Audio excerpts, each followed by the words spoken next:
Hello, my name is Carolina Adler. I represent two communities that over the years have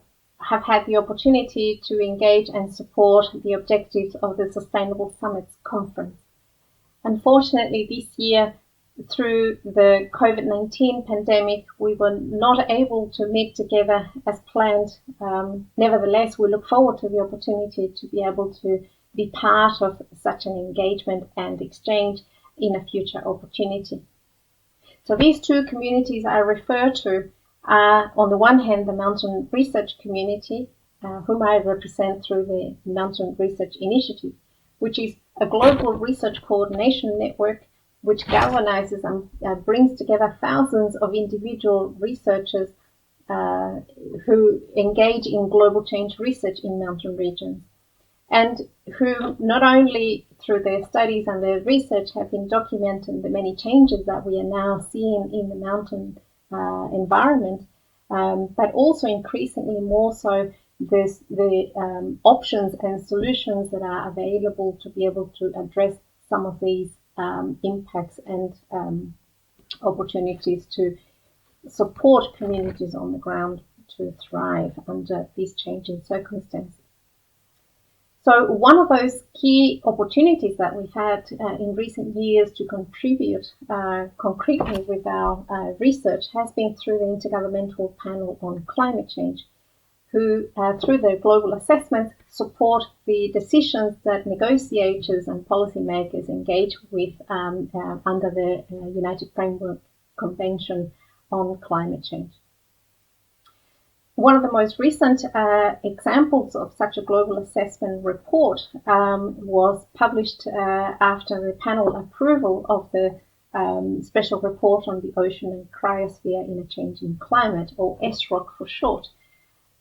This is an assessment that took a number of years, over 100 authors from 36 countries across the world, with whom I had the opportunity to assess over 6,900 studies that have been reported in the scientific literature about the changes that we are observing in the mountains, but also the impacts and the adaptation opportunities that are there to be able to address those impacts. One of the key messages that came through from that report is that the world's ocean and cryosphere, which includes the mountains, and in particular the high mountain areas, have been taking the hit from climate change now for decades. The consequences for nature and humanity are sweeping and absolutely severe. One of the key outcomes, for instance, that was reported in Chapter 2 in high mountain areas is that the retreat of the cryosphere, by that we mean the retreat of glaciers and the thawing of permafrost and the reduction of snow cover in many mountains, will continue to adversely affect also the recreational and tourism prospects that many mountain communities rely upon for their livelihood. This is not just an issue for mountain communities that rely on these activities, but also for the recreationists and people who benefit and also engage in mountain tourism and recreation for cultural and spiritual opportunities for renewal. The changes that we're now seeing in the mountains, as reported in the IPCC report, point to hazards, for example, for people through landslides, snow avalanches and floods, which are projected to increase as glaciers and permafrost continue to decline. Another key impact that's been reported in this report is the degree to which we are seeing changing water availability and the quality of that, which increasingly affects households, agriculture, energy systems, and people both in the region and beyond. It is important to recognize that integrated management opportunities and also transboundary cooperation are fostered. This is particularly the case in the context of mountain areas, which cover large regions and in many cases transcend many jurisdictions. So supporting these provide opportunities to reduce the impacts of climate-related cryosphere changes that we're now seeing and living. As the sixth assessment cycle of the IPCC continues, we continue to also have the opportunity to contribute with our research and findings to inform policymakers about the changes that we're experiencing and seeing, how those changes are being projected to continue into the future.